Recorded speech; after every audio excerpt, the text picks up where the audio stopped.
The afternoon sky above the Persian Gulf is about to transform into a battlefield. Across 6 locations in Iranian territory, launch rails tilt skyward: Hormabad, Kermanshah, Desul, Tabriz, K, Shan. What happens next will become a defining moment in modern military history, not because of its outcome, but because of what it reveals about the devastating speed and scale of 21st century conflict. 96 missiles erupt simultaneously from their launchers. 12 Shahab 3 ballistic missiles from Karamabad climb on pillars of flame. 16 more Shahab 3s follow from Kaman Shah.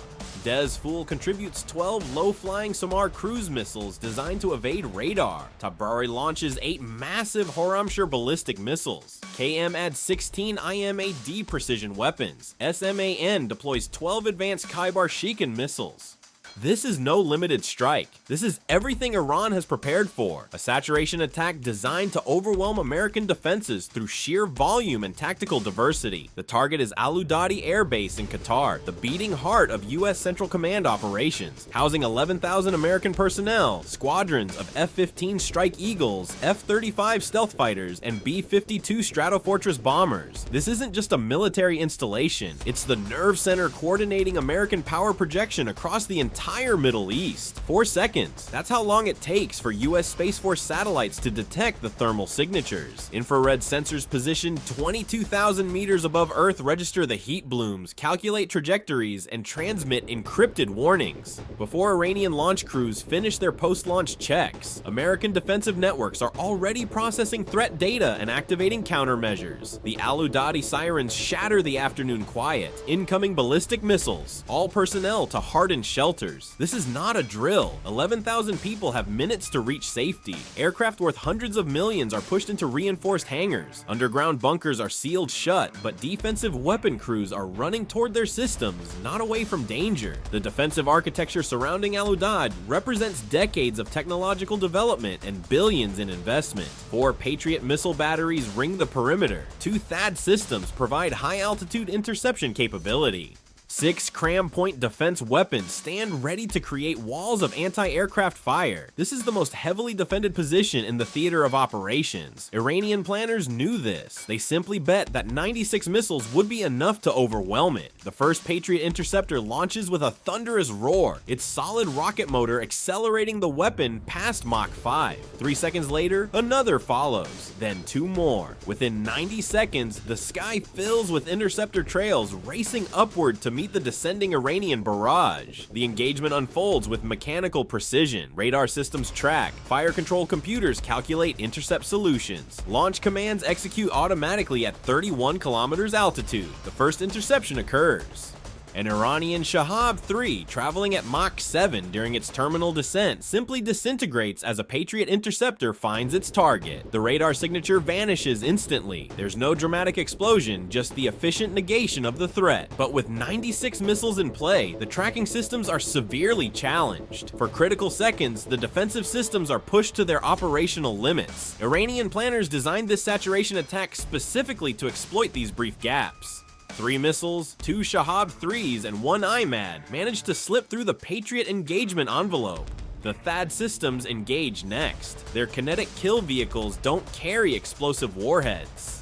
They destroy the incoming missiles purely through collision, hitting them with such velocity that both the missile and the interceptor fragment from impact energy alone. 2 more Iranian missiles break apart at 40 kilometers altitude. 1 missile remains. The cram systems activate. These Gatling-style weapons fire 4,500 rounds of 20mm ammunition, creating defensive barriers of exploding projectiles. The distinctive burping roar echoes across the base as 2 Iranian cruise missiles attempting a low-altitude approach are shredded by walls of steel. 1 Iranian Shahab 3, having evaded every defensive layer, impacts the eastern perimeter. The explosion is significant, equipment is destroyed, and structures are damaged. 17 American personnel sustain injuries from debris and overpressure, but no aircraft were destroyed, no runways were cratered, no strategic damage was achieved. Iran launched 96 missiles, 91 were intercepted, 5 penetrated the defenses. The casualties were 17 wounded wounded, none killed. From a military perspective, the attack has failed catastrophically, but this defensive success is merely the opening act. Even before the last Iranian missile impacts, authorization for response operations reaches US commanders. The retaliation unfolds with a speed that Iranian planners fatally underestimated. 4 Arleigh Burke-class destroyers positioned throughout the Persian Gulf and Arabian Sea, USS Porter, USS Carney, USS Roosevelt, and USS Bulkley, simultaneously ripple-fire Tomahawk cruise missiles from their vertical launch systems. 64 Tomahawks in total, each programmed with specific coordinates, each following terrain-hugging flight profiles designed to minimize detection. From the deck of USS Theodore Roosevelt, 12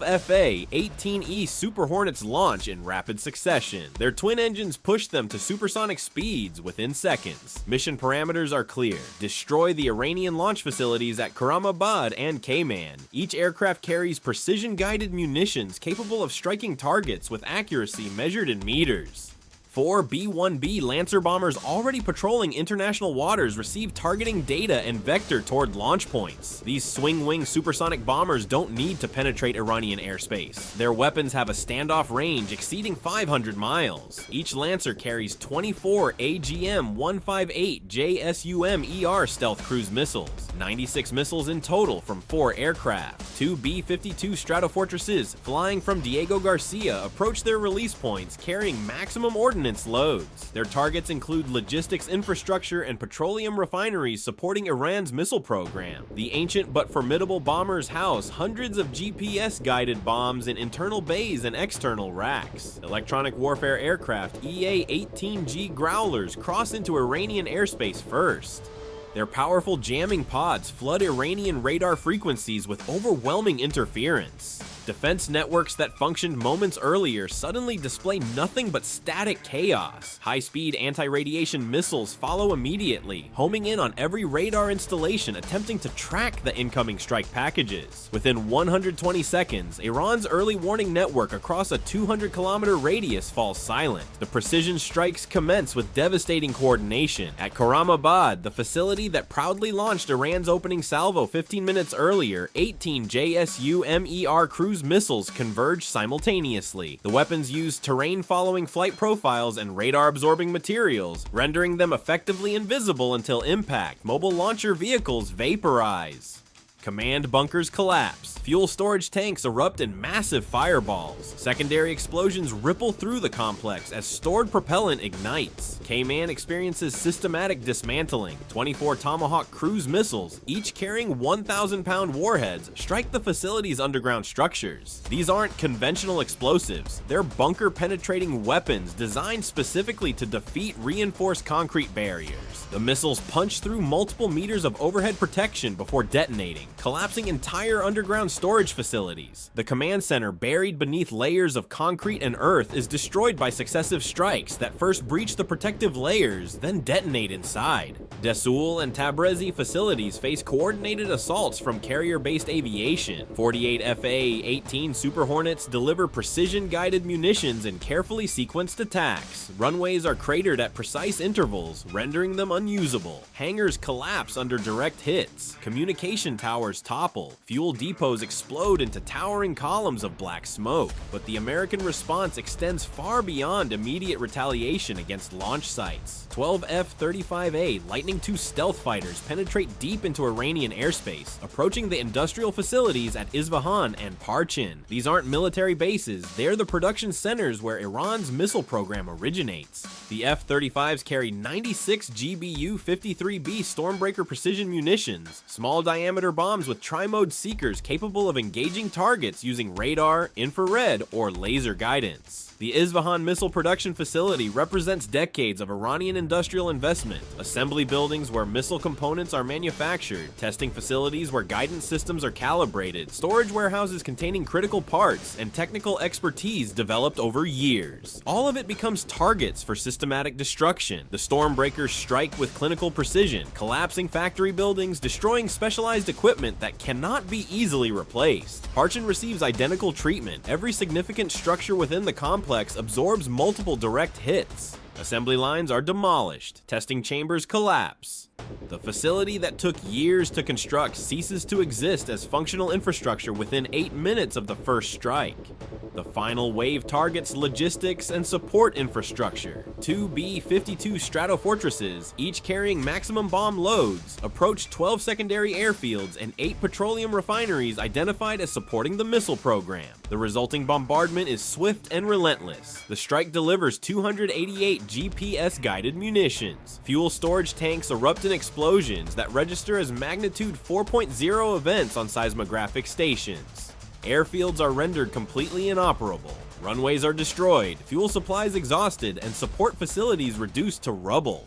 44 minutes after Iran's initial launch, the engagement concludes. The statistical disparity tells the story. Iran fired 96 missiles that killed 0 Americans and caused minimal strategic damage. The United States responded with 944 precision-guided weapons that destroyed 8 primary missile launch bases, 30 military support facilities, 2 major production centers, 12 logistics airfields, and 8 refineries. Iranian military casualties are in the hundreds killed and thousands wounded. American casualties total 17 wounded, 0 killed, but these numbers, while dramatic, only reveal immediate tactical outcomes. The deeper implications extend far beyond destroyed facilities and casualty counts. Iran's missile program, developed over decades at a cost of billions of dollars, has been comprehensively dismantled. The production infrastructure cannot be quickly rebuilt. The technical expertise represented by the killed and wounded personnel cannot be easily replaced. The strategic deterrent Iran relied upon to project regional power has been negated, yet this decisive victory solves none of the fundamental tensions that created the conflict. The underlying issues, sanctions strangling Iran's economy, regional rivalries with Saudi Arabia and Israel, American military presence, nuclear program disputes remain unresolved. Hundreds of Iranian families mourn lost relatives. Regional instability has intensified. Oil markets face supply shocks. The risk of further escalation looms. The technology demonstrated in this engagement is real. Satellite surveillance detects launches within seconds. Layered missile defenses intercept threats with high success rates. Precision weapons destroy hardened targets from standoff ranges. These capabilities exist and function as described, but possessing overwhelming military power doesn't make its use wise or necessary. Modern conflict demonstrates catastrophic efficiency and destruction, while offering little capacity for resolving the political disputes that fuel them. 44 minutes erased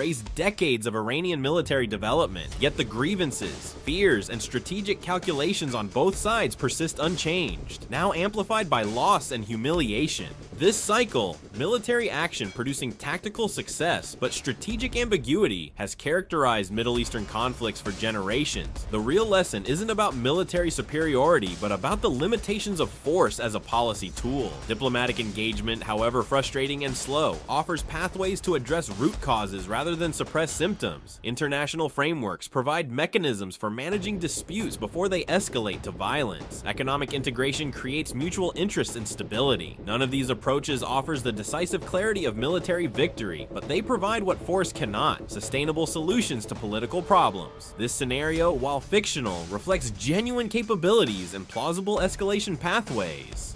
The choice isn't whether such conflicts are possible. The technology ensures they are. The choice is whether we pursue the difficult work of prevention through diplomacy, or whether we accept the catastrophic efficiency of modern warfare as the arbiter of international disputes. 44 minutes can destroy what decades built. Preventing those 44 minutes requires sustained commitment to alternatives that may seem slower and less certain, but they offer the only path to genuine security. The rapid escalation and overwhelming destruction in just 44 minutes serve as a stark reminder of the devastating power that modern technology can bring to bear in conflict. However, while the scale and efficiency of the military response are undeniable, they reveal a deeper truth. The temporary destruction of facilities and personnel does little to address the root causes of the conflict. Iran's missile program, once a symbol of regional power projection, has been wiped out, but the reasons for its existence, the geopolitical rivalries, economic sanctions, and ideological divides remain unresolved. This creates a paradox. The military action is undeniably successful from a tactical standpoint, but it does nothing to achieve long-term peace or stability. The strategic deterrent that Iran relied upon is gone, but its ambitions, fears, and grievances are not. The country's political and military leadership remains intact, and the broader issues of regional instability, nuclear concerns, and economic pressures continue to fester. In fact, the destruction of vital infrastructure may only serve to deepen resentment, escalate hostilities, and increase the likelihood of further conflict. The true cost of this military engagement is not just measured in the destruction of missiles and infrastructure, but in the human toll. The families mourning lost loved ones, the wounded who may never fully recover, and the lives upended by the economic and social dislocation caused by war. Even as the missiles rain down, the cycle of violence, resentment, and retribution continues, unbroken and relentless. What the conflict illustrates in its most brutal form is the limited power of military force to bring about lasting solutions. While modern warfare may be incredibly efficient in terms of destruction, it fails to resolve the underlying political and ideological disputes. The real challenge lies not in military superiority, but in finding ways to prevent such conflicts from occurring in the first place, through diplomacy, dialogue, and economic cooperation. Only then can there be a chance for lasting peace, where solutions are based on mutual understanding rather than military might.